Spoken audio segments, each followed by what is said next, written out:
خدایا شکرت برای تمام لحظه هایی که امروز گذشت.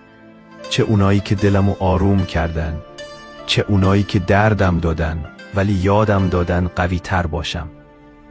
خدایا شکرت که حتی اگه امروز پر از اشتباه بود، پر از حرفهای نگفته، باز شب رسید و فرصتی دادی تا آروم بگیرم و دوباره خودمو پیدا کنم.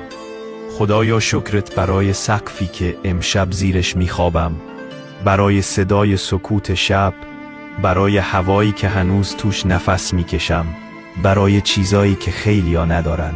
خدایا شکرت برای خستگی تنم، چون یعنی امروز کاری کردم، قدمی برداشتم، زندگی کردم و حالا وقتشه که بذارم تو آرومم کنی. خدایا شکرت برای فکرایی که تو سرمه، دغدغه هام، ترسام، حتی تردیدام، چون نشونه زنده بودنمه، نشونه اینه که هنوز در تلاشم. خدایا شکرت برای اشکهایی که ریختم، چون بعضی وقتا اشک یعنی سبک شدن، یعنی دوباره جا باز کردن برای لبخندای فردا.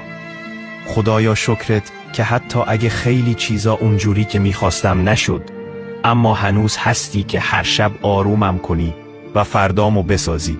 خدایا شکرت برای لحظه‌ای که سرمو میذارم رو بالش و میدونم یکی اون بالا بیداره، هوامو داره و هیچ وقت تنهام نمیذاره.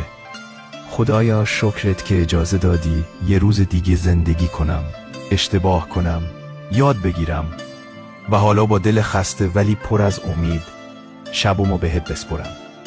خدایا شکرت برای شبهایی مثل امشب که به جای همه باید و نبایدها فقط میخوام باشی، فقط باشی. همین.